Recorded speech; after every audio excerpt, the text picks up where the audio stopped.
രാജ് ഇലക്ട്രോണിക്സിൻ്റെ മറ്റൊരു വീഡിയോയിലേക്ക് ഏവർക്കും വീണ്ടും സ്വാഗതം. ആദ്യമേ പറയട്ടെ, നിങ്ങൾ ഈ ചാനൽ ഇതുവരെ സബ്സ്ക്രൈബ് ചെയ്തിട്ടില്ലെങ്കിൽ സബ്സ്ക്രൈബ് ചെയ്യുക. കൂടാതെ തൊട്ടടുത്ത് കാണുന്ന ബെൽ നോട്ടിഫിക്കേഷൻ ഐക്കൺ പ്രസ് ചെയ്ത് നോട്ടിഫിക്കേഷൻ എനേബിൾ ചെയ്യുക. അങ്ങനെ ചെയ്താൽ ഞാൻ യൂട്യൂബിൽ അപ്ലോഡ് ചെയ്യുന്ന വീഡിയോ അപ്ലോഡ് ചെയ്യുന്ന സമയത്ത് തന്നെ താങ്കൾക്കൊരു നോട്ടിഫിക്കേഷൻ ലഭിക്കും.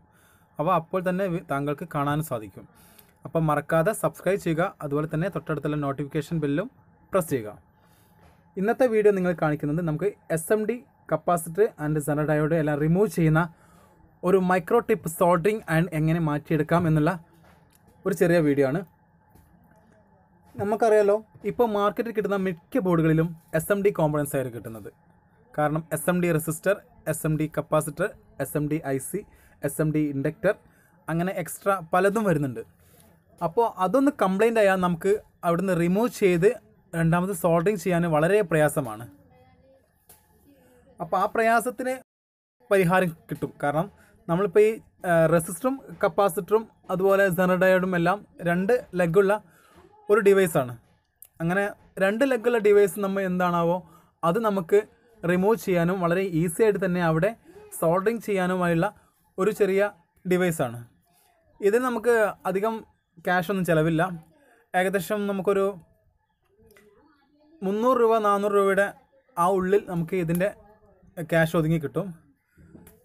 നമ്മൾ ആദ്യമേ ചെയ്യേണ്ടത് എന്താണെന്ന് വെച്ചാൽ, നമ്മൾ മാർക്കറ്റിൽ പോയി നമ്മൾ മൈക്രോ ടിപ്പുള്ള സോൾഡറിങ് അയൺ വാങ്ങുക. അപ്പോൾ ഈ മൈക്രോ ടിപ്പ് സോൾഡറിങ് ആദ്യം കാര്യമായിട്ട് ഉപയോഗിക്കുന്നത് നമുക്ക് SMD കോമ്പണൻസുകളുള്ള സോൾഡറിങ് ചെയ്യാനാണ്. പക്ഷേ അതിനൊരു ടിപ്സേ ഉണ്ടാവുള്ളൂ. അപ്പോൾ ഞാൻ ഈ വീഡിയോയിൽ കാണിച്ചിരുന്ന ഇതുപോലത്തെ സോൾഡറിങ് നമ്മൾ ഷോപ്പിൽ പോയി വാങ്ങാം. അതിനുശേഷം നമ്മൾ ട്യൂസർ ഉപയോഗിക്കുക. നിങ്ങൾക്ക് ആ വീഡിയോ കാണുന്നില്ലേ, ഈ ചെറിയൊരു ട്യൂസർ, ഈ ട്യൂസറിൻ്റെ ഫ്രണ്ട് ഭാഗം നമ്മൾ കട്ട് ചെയ്യുക. എന്നിട്ട് അവിടെ നമുക്ക് സോൾഡറിങ് ആൻഡ് ഒരു ഫിറ്റ് ചെയ്യാൻ പാകത്തിൽ ഒരു പൈപ്പ് മോഡൽ എന്തെങ്കിലും യൂസ് ചെയ്യുക. അതിനുശേഷം നമ്മൾ സോൾഡറിങ് ആൻഡ് പിടിയുള്ള ഭാഗം ഒഴിവാക്കിയിട്ട് അയണിൻ്റെ പോർഷൻ മാത്രം എടുക്കുക.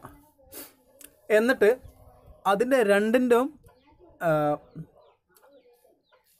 കണക്ഷൻ പോകുന്ന വയർ, അതായത് നമ്മൾ ഫിലമെൻറ്റിലേക്ക് പോകുന്ന വയർ നമ്മൾ രണ്ടും പാരലായിട്ട് ജോയിൻ ചെയ്യുക. പാരലായിട്ട് ജോയിൻ ചെയ്തതിന് ശേഷം നമുക്ക് നേരത്തെ ആ സോൾഡറിങ് ആയി നിന്ന് കട്ട് ചെയ്ത വയർ അവിടെ പാരലായിട്ട് തന്നെ നമ്മൾ കറക്റ്റ് സോൾഡറിങ് ചെയ്ത് പിടിപ്പിക്കുക. നല്ല സോൾഡറിങ് ചെയ്ത് പിടിപ്പിച്ചിട്ട് നമുക്ക് ഇത് 12 വോൾട്ട് തന്നെ കൊടുക്കാവുന്നതാണ്. 12 വോൾട്ട് ഏകദേശം ഒരു 1.5 ആംപിയറിൻ്റെ അടുത്ത് നമുക്ക് ഇതിന് മതിയാവും. പിന്നെ അതിൻ്റെ ഫ്രണ്ട് ഭാഗം, ടിപ്പുള്ള ഭാഗം നമ്മൾ വാങ്ങുമ്പോൾ അത് നേരെ കൂർത്തിട്ടായിരിക്കും. അപ്പോൾ നമ്മൾ അതൊന്ന് കുറച്ച് ബെൻഡാക്കി കൊടുക്കണം. നമുക്ക് SMD കോമ്പോണൻസ് പിടിക്കാൻ പാകത്തിൽ നമ്മൾ ജസ്റ്റ് ബെൻഡാക്കിയിട്ട് നമ്മുടെ അരമുണ്ടാവും, ഫയൽ ഉപയോഗിച്ച് നമ്മൾ ഷാർപ്പാക്കി കൊടുത്ത് പ്രസ്സിങ് നല്ല സുഖത്തിൽ ആക്കി കൊടുത്താൽ നമുക്ക് ഇത് ഒരു സോൾഡറിങ് വളരെ സിമ്പിളായിട്ട് ചെയ്തെടുക്കാവുന്നതാണ്.